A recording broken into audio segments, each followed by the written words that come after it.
estamos en Emociones en Voz Alta, un espacio para hablar de educación emocional, un espacio para hablar sin miedo, para fluir y para principalmente darnos la invitación a la reflexión sobre todo lo que implica el aprendizaje socioemocional. Y claro, hay hoteles de perro, hay pet sitters de perro, hay paseadores de perro. O sea, los humanos se han dado cuenta que el perro es como un hijo y por ende tiene necesidades que cumplir, necesita sociabilizarse con otros perros, con otros humanos también. Es súper importante eso, porque si no creas un perro equilibrado emocionalmente, después vas a tener un problema cuando seas adulto. Que además es un espacio que hacemos con mucho cariño, con mucho esfuerzo también para que podamos llegar con más educación emocional a toda América Latina. Así que muy buenas tardes, buenos días, quizás buenas noches. Estamos en nuestro programa Emociones en Voz Alta para hablar de educación emocional, para poder también traspasar información que contribuya al bienestar de las personas. Así que estamos muy contentos en este capítulo de invitar a Cata, así te presento, Cata. Ella es veterinaria, tiene 3 hijos y vamos a hablar de algo que es necesario, además es una realidad, que es el vínculo emocional de nuestras mascotas en nuestra vida, ¿cierto, Cata? Así que, bueno, bienvenida, gracias por sumarte a este espacio que fuiste invitada cordialmente. Después vamos a hablar de varios temas. Cuéntanos, ¿quién es Cata? Un poquito para hablar de ti, profesional de veterinaria y todo eso. Sí, bueno, estudié veterinaria, siempre supe que quería estudiar eso. Tengo 3 hijitos y 6 perritos en mi casa. Trabajo hace 20 años más o menos en clínica, soy especialista en medicina interna y creo que tengo hartas relaciones en mi vida con animales con las que te puedo entretener un ratito. Bueno, Cata, nosotros nos conocimos casualmente, yo estaba dando una conferencia en el MCA, ahí en Casa Piedra, en un evento, y en un momento yo hablo de que iba a escribir un libro sobre mascotas. Esto fue ya hace casi 2 años. 2023. 2023, bueno, ha pasado harto tiempo. Y en ese momento yo hago una reflexión de quiénes tenían mascota, algunos levantan la mano y empezamos a hablar un poquito sutilmente de las mascotas. Y al final de la conferencia te acercaste y dijiste, oye, ese tema a mí me encanta, yo soy veterinaria, y nos dimos los contactos. Bueno, y mira cómo en la vida han pasado un par de tiempo y hoy día estamos haciendo este podcast que además vamos a hablar de algo tan importante, la importancia que tiene mi mascota en mi casa, en los vínculos de la familia, en la relación de nuestro bienestar, cómo nos ayuda también a regular nuestra ansiedad, nuestro estrés, cómo son también la política, la legislación ha ido cambiando, seres sintientes, la tenencia responsable, bueno, muchas de las cosas que muchas personas tienen como reflexiones respecto a la importancia que tienen las mascotas. Pero quiero preguntarte para iniciar desde tu experiencia, ¿cuál ha sido? Tú dices, tengo X cantidad de animalitos. Desde tu rol como persona, más allá de la profesión, ¿cuál ha sido la importancia de tu mascota en tu vida? Uf, increíble. O sea, yo creo que los animales han cumplido un papel fundamental en hacerme persona, en hacerme profesional, en hacerme mamá. Desde muy chiquitita tuve mucho interés por los animales, por los insectos, por la naturaleza. Prefería arrancarme de mi casa y estar en contacto con eso. Entonces ahí aprendí a observarlos, a entender cómo funcionaban, a saber cuándo estaban enfermos. Y eso me permitió mucho ayudarlos, sacarlos de la calle. Siempre recogí perritos vagos, sanarlos y volverlos a tirar a la calle porque mi papá no me dejaba tener perros. Entonces, eso también, fíjate que me ayudó mucho en mi labor de mamá después, a ser buena madre, a cuidar, a tener una responsabilidad con otro ser viviente. Así que yo creo que a los animales les debo todo. Bueno, tú hablaste de tu hijo. A mí particularmente me toca muy, muy de cerca el tema de las mascotas porque además ahí tú tienes en el libro, que aquí está y lo vamos a mostrar, que se llama Yo amo a mi mascota, que es un libro que publicó la editorial Catalonia, El poder y la influencia de los animales en nuestro bienestar emocional. Y cuando tú hablas de tu hijo, no dejo de entender la importancia y la riqueza que tuvieron las mascotas en el caso de mis hijos. Es decir, cuando uno no es consciente del por qué tener una mascota, no es solamente para entretener al niño y que esté jugando con el perrito, es porque a través de un acto también de amor y de afecto yo genero una corresponsabilidad como familia en poder decir, vamos a tener una mascota, ¿cierto?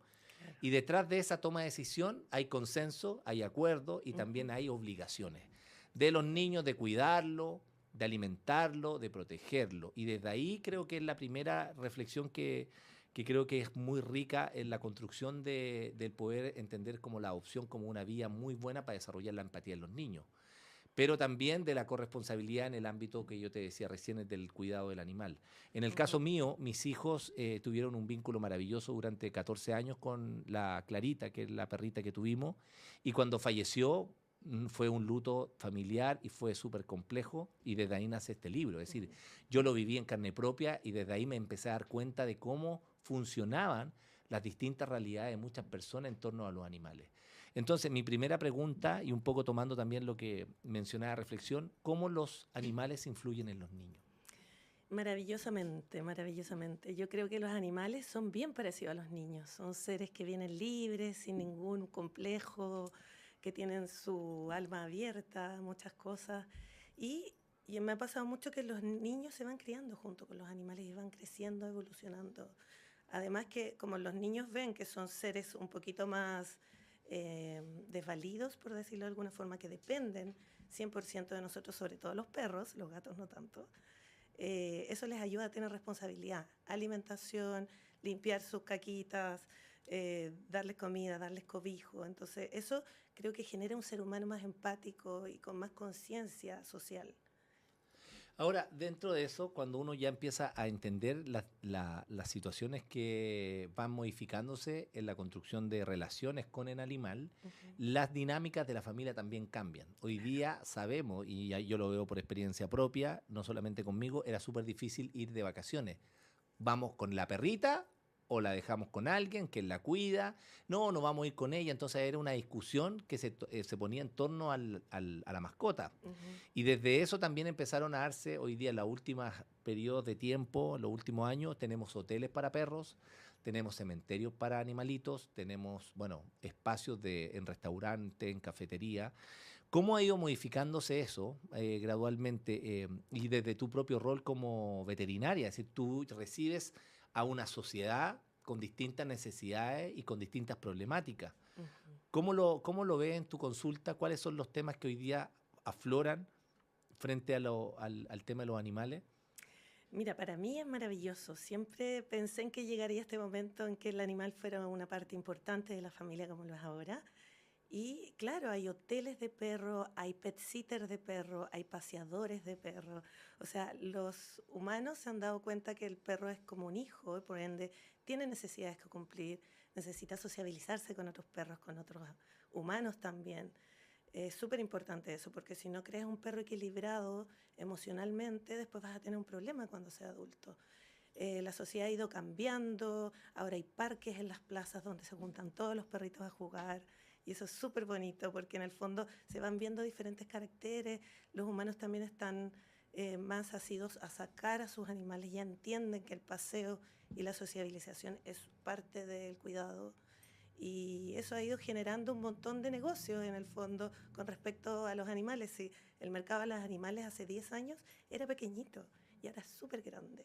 Sí, ahora yo me pongo a pensar en las realidades que teníamos hace 10 años atrás. Uno iba a un edificio, por ejemplo, y decía prohibida las mascotas. Y uno dice, oh, y hay gente que tenía escondida el perrito y vivía en un mundo o tenía que regalarlo, no podía estar con ellos. Hoy día crucificarían probablemente un administrador de un edificio que diga no pueden tener las mascotas. ¿Por qué? Porque ese adulto mayor o esa familia o esa mujer que es sola y tiene su gato o su perro, finalmente no es solamente la compañía, es su red de contención. Y eso ha ido cambiando porque lo que yo vi en todo el trabajo que hice de investigación con respecto al libro es que la mascota, el perro, el gato en general, no solamente generan cobijo y resguardo en un espacio de autocuidado mutuo, sino que además me ayudan en mi bienestar. Es un tema maravilloso, es decir, el hecho de acariciarlo, el hecho si es que estoy triste, tengo la compañía al lado, el animal está constantemente viendo cómo funciona en base a mi mundo emocional. Por lo tanto, ahí hay una baja del nivel de estrés, baja el nivel de ansiedad, me genera calma, me genera tranquilidad y finalmente mi vínculo está supeditado finalmente al carácter también del animal. Me mueve la cola y me cambia la forma de vivir el momento. Venía muy aburrido, muy molesto del trabajo y el animal, mi perro o mi gato, me cambia ese espacio. Y eso creo que es muy rico en términos de lo que hoy día estamos viviendo como sociedad. Ahora, Hay varios elementos que son importantes dentro de lo que yo creo que está vinculado al tema de la empatía animal, de alguna manera, no solamente en el caso de los niños, sino también, por ejemplo, en el adulto mayor. ¿Qué casos te han pasado a ti que te gustaría comentar con respecto, por ejemplo, de clientes o personas o pacientes que vienen con su mascota y son adultos mayores? ¿Cómo se genera esa dinámica frente a eso? Claro, porque para el adulto mayor, generalmente los adultos mayores viven un poquito más en soledad en nuestro país, ya que todo el resto de las personas que viven en casa o trabajan o estudian y salen. Entonces ellos se quedan un poquito solitos o hay muchos adultos mayores que definitivamente viven solos. Entonces el animal es una compañía, es una contención. Ellos se levantan en la mañana sabiendo que tienen que alimentarlos, que limpiarlos, etcétera. Entonces les da trabajo y un quehacer que es súper fundamental porque otro ser vivo depende de ellos. Tú le podrías decir, por ejemplo, a un hijo, porque yo siempre digo, los adultos mayores, en general nuestros abuelos, ya han vivido un ciclo de vida que están en un proceso totalmente distinto a los que lo antecedemos, ¿cierto? Han Ujú, vivido ya más duelos, más lutos, ujú. están jubilados, ya los hijos ya no los van a ver tan seguido a la casa, los amigos, quizá algunos han fallecido, están en vínculos donde la soledad, el sentido muchas veces de abandono y la tristeza están insertos. De hecho, son las tres emociones que más eh, transitan los adultos mayores, el sentido de abandono, la soledad y la tristeza. Y la mascota viene a ocupar ese espacio. ¿Ah? Como decía Víctor Frank en El hombre en busca de sentido, son sus Mm. porqués. ¿Ah? Creo que ahí está la clave de ese hijo que a veces le regala una mascota a su papá y finalmente se levanta, como decías tú, por el hijo, perdón, por su mascota, se activa, sale a caminar y lo vemos en las calles cuando viene el adulto mayor con su perrito, se moviliza. Si no estuviese esa mascota, él probablemente su inactividad sería mayor. Y eso finalmente es un tema que hay que tenerlo presente como sociedad, porque yo creo que una de las cosas que hoy día estamos perdiendo es el sentido de la empatía por el otro, ¿cierto? Ujú. Este vínculo. Y los animales, ¿qué están haciendo? Absorbiendo una necesidad insatisfecha en una sociedad donde los adultos mayores todavía siguen estando solos y no hay redes de contención. Y por eso hoy día una de las mayores causas de suicidio son los adultos mayores, que está totalmente invisibilizada, no se Totalmente. sabe nada. Y desde ese ámbito, tomando un poquito de estos espacios, ¿cuáles crees tú, ya ahí entrando como profesional, de las situaciones que tú te toca vivir a veces en la consulta con los animales? Por Ujú. ejemplo, animales que abandonan. Tú me decías que has recogido muchos animales. En la parte ya más negra, ¿qué pasa con esa otra sociedad? Uf, claro, la sociedad se divide, yo creo, en dos ámbitos. Unos que son muy fanáticos de los animales, los cuidan como si fueran un hijo, en verdad. Y hay otra parte de la sociedad que lamentablemente todavía abandona. Es impresionante. Hay un lugar cerca de mi casa que todos los fines de semana hay perritos nuevos que están abandonados. Yo los reconozco porque paso siempre por ahí. Entonces yo digo, ¿cómo duerme ese ser humano en la noche sabiendo que abandonó el perro y sigue durmiendo tranquilo? Eh, y bueno, esos perritos pasan mucha hambre, mucho trauma. El ser abandonado les causa depresión. Yo tengo una perrita que adopté, que la revisé completa pensando que estaba enferma porque no comía hace una semana. Y resulta que le hice todos los exámenes de sangre, todas las ecografías, las radiografías, y no tenía nada. Ella solo estaba deprimida porque la habían ido a dejar a un lugar lejos y no quería comer, se estaba dejando morir. Entonces yo la adopté y, bueno, no sé si ustedes saben, pero los animales negros son súper difíciles de adoptar. Ah, hay un tema de colores Es también. un tema de color. Los rubios, los blancos, los pequeños son súper fáciles de adoptar en general. Y esta perrita era negrita, feita, gordita. Y obviamente nadie la quiso adoptar. Yo me quedé con ella finalmente y ahora está súper feliz en mi casa. Y cambió el ánimo, cambió la actitud, venía con una actitud bien agazapada, como que yo creo que le pegaron realmente. Finalmente, el ser humano causa traumas en los animales también, así como en los niños. Y son traumas que de repente duran toda la vida. Por eso es muy importante adoptar y darle cariño a esos animales que no tuvieron una familia durante su vida y que necesitan contención y volver a confiar en el ser humano, que es lo más importante. Sí, y los animales tienen esa capacidad de confiar de nuevo. Son muy adaptativos desde, como dice Rafa Guerrero, que es un amigo y experto en trauma, dice, nos enfermamos en el vínculo, pero también nos sanamos en el vínculo. Ese perro que sufrió, que le pegaron y después desconfía, llega un momento en que recibe cariño y afecto y vuelve a florecer, ¿cierto? Y es increíble cómo brilla, le brillan los ojos, le cambia el pelo, es otro perro, de verdad. Y los perros adoptados son los más agradecidos, siempre van a estar felices, siempre con una buena disposición. Es increíble, son súper diferentes a los perros que nacieron en camadas, se regalaron desde el principio, etcétera, etcétera. Oye, Cata, hay una historia muy bonita que está relatada en este libro, que Amo mi mascota, y que a mí me voló la cabeza, que tiene que ver con la historia de Luis Santo y Marco, que es una pareja gay, donde Marco tenía 3 animalitos, gatos, perros, y Luis no tenía ninguno. Entonces, cuando se unen, se casan y todo, Luis decía, oye, yo también quiero tener mi mascota, que eran su hijo en el fondo. Y él decía, no, porque ya tenemos 3. Bueno, Luis me cuenta que escondido engaña un poco a su pareja y van a un centro comercial donde había adopción de animales.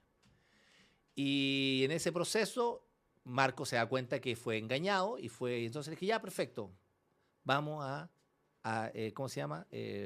Adhiero al tema de tener una mascota. Accedió. Entonces ya, vamos a elegir. Y Luis dice, ya, yo quiero el cachorrito más bonito que hay acá en el canil. Perfecto, no. Y aquí fue la parte más importante, que él es veterinario. Le dijo, no, lo que vamos a hacer ahora es buscar al perro más viejito y más feo, el que nadie se quiere llevar.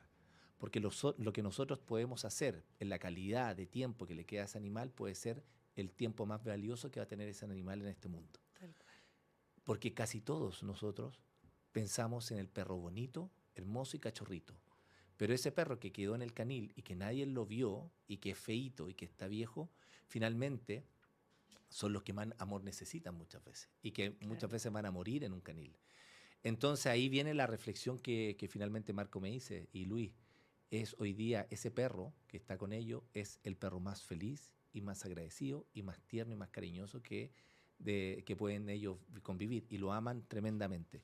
Entonces, ese cambio de switch, ese cambio de percepción que el tema de la adopción tiene que tener una mirada mucho más amplia y salirnos desde el cachorrito hermoso y ojalá que sea de raza, que ojalá fuera así como el win-win, bueno, bonito y barato, ¿cierto? Así como ese concepto, es decir, cachorrito de una linda raza y que esté perfecto y que las patitas, que esté todo y vacunado. Y la gente se lo pase, listo, lléveselo. No.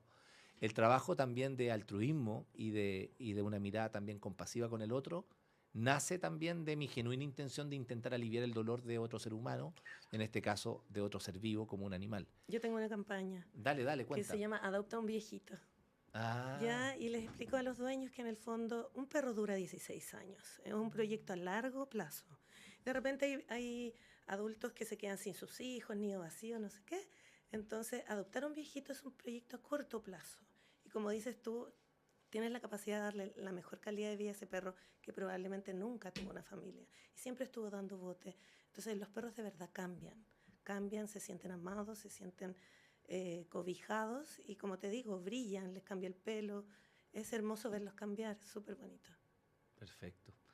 Oye, en el caso de otras dimensiones dentro, que también lo abordo en el libro, tiene que ver con aquellos animales que viven con personas en situación de calle. Sí, lo tengo marcado. ¿Quiere ahí lo puede, pues si quiere lo puede mencionar, pero... No, quería que habláramos de ese tema. Ya, dale. Sí. Una de las cosas que yo creo que es invisibilizado es cómo la mascota termina siendo un factor relevante en la compañía, en el cobijo y en el espacio de amor que una persona, por todas las dolencias de la vida, termina viviendo en la calle, por distintas razones, pero finalmente la única persona que confía, ama y le da este apoyo de contención, termina siendo nuevamente un animal. Entonces, creo que ahí también se abre una dimensión distinta. Yo tuve la oportunidad hace poco de estar en un programa de televisión, me encontré con Rafa Cavada, y que había hecho todo un reportaje sobre las personas en situación de calle. Y me dijo, para mí fue increíble, cuando hablábamos que cada persona en situación de calle, todos tenían un animal. No hay ninguno que no tenía animal. Y eso me di cuenta de la importancia que tienen las mascotas para esas personas, que finalmente son leales, se levantan, el mismo símil que el adulto mayor, se levantan, buscan la comida, piden limosna, pero también para darle alimento a su mascota. Ujú. Es decir, tienen un otro por el cual también se levantan. ¿Cómo te ha tocado reflexionar? ¿Te ha tocado a lo mejor una persona en situación de calle que vaya a la veterinaria y dice, ayúdeme o alguien? Sí, por supuesto. Tengo hartos clientes que tienen problemas económicos graves. Y lo que más me llama la atención es que los animales no tan solo al ser compañía, en el invierno son abrigo. Entonces ellos duermen en la calle y los perritos muchas veces tienen más de un perrito. Los tapan y entre todos se cobijan, entre todos se alimentan y es la compañía diaria que tienen estas personas o conversan con ellos. Muchas veces tienen enfermedades mentales graves y los animales los ayuda a controlar a eso, a poder controlar sus impulsos, a bajar su ansiedad, a disminuir un poco la depresión que tienen por estar en esa situación. Me ha tocado muchas veces que gente con escasos recursos llega a mí o llega a la clínica donde he trabajado y lo único que le interesa, y el perro muy enfermo obviamente porque se vienen a dar cuenta bien después, que por favor lo salvemos, o sea, sacan el último pesito que tienen como colaboración, muchas veces permitimos atenderlos sin cobro, con poquitos cobros, etcétera, los puros insumos. Pero lo que más les interesa es salvar a su animal porque es su ser querido más próximo. Entonces, ellos empiezan a sentir placer desde el momento de tocarlo, de mirarlo. Hay una complicidad entre ellos, hay un lenguaje no verbal que es increíble porque se sienten contenidos, se sienten protegidos y para ellos eso no tiene valor. Hay un caso que me tocó leer sobre las personas en situación de calle en Estados Unidos y en otros países, que son los Humbles, todos estos que hay ahí dando vuelta, que viven con animales. Entonces habían campañas para poder sacarlos de la calle y llevarlos a casas de acogida y que vuelvan a reinsertarse y vuelvan a trabajar. Gente que es profesional, que ha tenido, bueno, hay muchos casos muy reconocidos que terminan en la calle por distintos temas de droga, pero que finalmente por las pruebas de la vida te caen ahí. Y se dieron cuenta que uno de los grandes problemas para poder llevárselos era que no querían abandonar a su animal. Por lo tanto, ¿qué pasó? Tuvieron que adaptar estas campañas donde finalmente era una campaña donde yo le dijera a esa persona en situación de calle que se iba él y su perrito y que iba a tener veterinario, iban a cuidarlo, iba a tener alimentación y recién ahí pensaban en irse, porque si dejaban al perro era imposible que cualquier campaña que se hiciera en cualquier país, en este caso hablaban de una campaña de una ONG en Estados Unidos, pudiesen ellos, porque finalmente era su todo. Lo que Claro. Volvemos un poco a lo mismo. Es Amor decir, incondicional. sí. Y fíjate que hay algo súper potente que es el cambio del constructo mental que tiene un animal frente a nuestra forma de mirar la vida. Hay dentro de la historia, me recuerdo, y creo que lo mencionó cuando hicimos el lanzamiento del libro, de una mamá que recibe por esas cosas, la hija tenía el perrito, y ella dijo, no quiero perro en mi casa, afuera, el pichí, que la limpieza no me interesa y todo. Por esas cosas dinámicas de la familia, tiene que quedarse un día con el perrito y empieza a encariñarse con el perrito. Fue tanto que él se encariñó que hoy día el perrito lo tiene la mamá, la hija ya no vive, entonces terminan, cada uno lo tiene 3 días, el papá, la mamá, están todos viven en distintas, están separados, la mamá vive por un lado, el papá, pero todos se van. Tuición compartida. Tuición compartida con el perro, que hermoso Sucede, también. Hay parejas que se separan y tienen tuición compartida. Buenísimo. ¿Verdad? Y frente a eso hay otro espacio que se genera en esto, que ella me decía que cuando ya sensibilizó tanto y ama tanto a su perro que ella salía a la calle y veía un perrito en situación de calle solo, ella iba al almacén de la esquina y le compraba 1 kilo de pellet, compraba una toallita con agua y buscaba agüita y le echaba para que muchas personas uno lo ve, es tan silencioso ese amor que hay de espacio de colaboración, que este concepto de humanidad compartida, donde el nivel empático que desarrolló mi mascota conmigo, yo la puedo trascender porque me duele el alma ver un animal en la calle. Claro. Y eso finalmente es cuando nosotros vamos caminando por la calle y vemos una cajita de madera donde alguien hizo la casita, alguien se dedicó y le puso la casa. Un platito de agua. O un platito con agua, hay comida, hay gente que hace campañas para resguardar en el invierno. Hay animales comunitarios. ¿Cómo cuáles? Animales que son callejeros y que de alguna u otra forma los vecinos se ponen de acuerdo para adoptarlos. Ellos siguen viviendo en la calle. De hecho, hubo un funeral hace poco cerca de Santiago, que todo era el perro como del barrio, de un pueblo, de una ciudad, no recuerdo dónde, donde le llevaron hasta carroza fúnebre. Fue un tema muy potente. Ay, qué bonito. que le hicieron ese espacio. Ahora, dentro de lo que tú ves y aquí vienen las recomendaciones para la sociedad. Dentro de lo que tú veas a diario, ¿qué cosas le diría a la gente con respecto al tema de la tenencia responsable? Bueno, te lo dije en la otra entrevista, y yo creo que lo más importante es terminar con los perros vagos. ¿Ya? Y los perros vagos se terminan simplemente esterilizando a las hembras y castrando a los machos, indistintivamente. Me pasa mucho que mis clientes hombres no quieren castrar a los machos, porque son hombres, porque no les quieren cortar las bolitas, etcétera. Y finalmente esos machos terminan siendo los preñadores. Entonces hay perras en celo, ellos se arrancan de la casa, las preñan y volvemos al ciclo interminable. Entonces lo más importante, el compromiso de que tú adquieres una mascota, es hacerte responsable y esterilizar y castrar. Eso es el número uno. Después, yo creo que debería haber una campaña en general en el país. Aquí hay 5 millones de mascotas sin casa en Chile, aproximadamente. Hace un par de años se hizo el estudio. Entonces, si estos perros finalmente se terminan asilvestrando, ¿ya? ¿Qué significa eso? Que se juntan manadas de perritos y se van a los cerros, se comen los pudús en el sur, los zorros, las aves silvestres. Jaurías, claro. Son jaurías porque tienen hambre, no tienen alguien que los cuide. Entonces, claramente eso es lo que va a suceder sí o sí. Entonces, hay que hacer un control de esos perros que están en jauría y que están fuera de la sociedad de alguna forma. Eso es el número uno, porque está corriendo peligro nuestra fauna silvestre. ¿Ya? ¿Qué más aparte de eso? Bueno, las municipalidades han implementado hartas cosas como poner el chip, como esterilizar, y eso ha ayudado harto, pero creo que aún así no da abasto, porque la misma gente dice, no, no voy a operar a mi perra todavía, voy a esperar que tenga una camada. Pero esa camada da origen a 8 perros. Esos 8 perros en 6 meses están fértiles.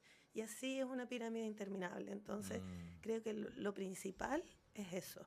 Creo que podemos acceder más fácil con los niños, ¿sabes? Entrenando a los niños, haciendo charlas a nivel de colegio, para que ellos se hacen cargo. De alguna u otra forma, nuestra generación está un poco más, ¿cómo decirlo? Obsoleta, claro. obsoleta, ya no tienen esa empatía y para ellos no es un tema, pero para los niños sí, los animales son temas, porque son más empáticos, están viviendo a la misma altura de los animales. Entonces creo que podríamos hacer una campaña que sería súper bueno poder concientizar a los niños en los colegios. Perfecto. Oye, hay un tema que lo mencionaste al principio que no me hace ruido con respecto a que nosotros hablamos del gato y el perro, mascotas de preferencia, que creo que en el 90% de las casas están de estos animales. Pero también hay gente que tiene canario, hay gente que tiene tortuga, hay gente que tiene serpiente y todo. Cuando me preguntaban sobre ese tipo de mascota, una de las cosas que yo siempre digo es que cada persona que elige una mascota es porque está de alguna manera buscando satisfacer necesidades emocionales frente a un despertar que todavía está insatisfecho. Por ejemplo, en el caso de los que tienen serpientes, que las ponen ahí, ellos hay mucha curiosidad frente a ver cómo la dinámica que tienen dentro de la forma en que ellos se reproducen. Le llevan el ratoncito vivo, cómo se lo come, la textura, cómo cambian de color, cómo cambian las capas. En el caso de los canarios, los casos de los pájaros, que también obviamente la gente dice, oye, ¿cómo lo pueden tener enjaulado? Pero hay gente que es muy asidua a tener pajaritos. El trinar de los pájaros, el cantar, el sentirse que están ahí, también le genera calma, le genera paz, le genera el mismo... Oxitocina. Claro, oxitocina. Bueno, todas estas los neurotransmisores vinculados a la felicidad están vinculados a eso. Por eso no solamente dice, oye, pero yo tengo una serpiente, tengo una tortuga, pero hay algo que uno tiene que decir, ¿qué me movilizó a comprarme una tortuga? ¿Por qué lo hice? Bueno, algo tiene ese animal que a mí me genera un interés, me despierta la atención, me genera asombro, curiosidad. Y yo pongo estos 5 emociones porque están vinculados a lo que nosotros hacemos, que es finalmente educación emocional, que es reconocer cómo el mundo emocional está presente en nuestro día a día.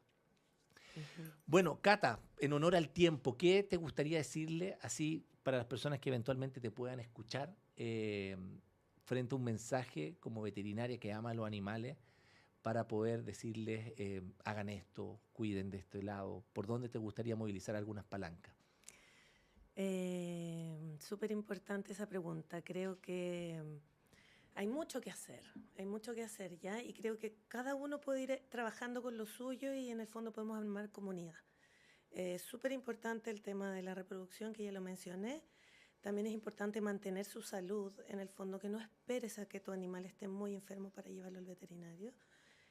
También es importante cumplir con los temas de la tenencia responsable, que en el fondo darle un abrigo adecuado, alimentación adecuada, sociabilizar al perro para que sea un perro emocionalmente equilibrado, que es muy importante eso porque de repente los perros como que disrumpen el ambiente familiar y se crean conflictos, pero yo siempre digo, los perros son el reflejo de los humanos, igual que los niños. Entonces, de ahí parte una cosa familiar que si hay algo que no está funcionando, hacerse cargo y empezar a investigar en qué podemos cambiar para que todo funcione bien. ¿Qué otra cosa? Familiarizar más a los animales con los niños. Hay personas que no les gustan los perros, pero los niños sí necesitan esa necesidad. Está comprobado que un niño desde el nacimiento hasta el año y medio, si tiene contacto con un animal, tiene mucho menos posibilidades de presentar asma en su vida adulta, que es un tema de una inversión para toda la vida. Y sin olvidar el tema de la empatía y de la responsabilidad social, que también es importante criarla a esa edad, darle al niño esa responsabilidad, ponerse de acuerdo en la familia. Ya, vamos a tener un animal que no sea algo de un día para otro, pensar cómo lo vamos a tener, dónde va a vivir, qué va a comer, quién se va a hacer cargo de la limpieza del baño, de la alimentación, etc. Tiene que ser algo bien organizado y bien pensado, no es llegar y adoptar. Perfecto. Eso. Cata, bueno, tú eres parte de este libro, hay una historia tuya acá, y como estamos justo ya en vísperas también de Navidad, creo que es un lindo regalo para las personas que aman los animales, sí, poder adquirir esto a través de Editorial Catalonia, que amo a mi mascota, pero por sobre todo reflexionar sobre la importancia de la tenencia responsable, de una adopción también y del cuidado que tenemos que tener con los animales. Así que, Cata, te agradezco que hayas venido a este primer espacio de Emociones en Voz Alta, que es un espacio para hablar de educación emocional, para hablar de nuestro bienestar. Así que gracias por haber venido. Así gracias a ti por invitarme. Nos veremos próximamente en otro programa de este espacio, en este podcast que estamos haciendo con mucho cariño para todos ustedes. Nos vemos. Que estén bien. Chao. Chao, chao.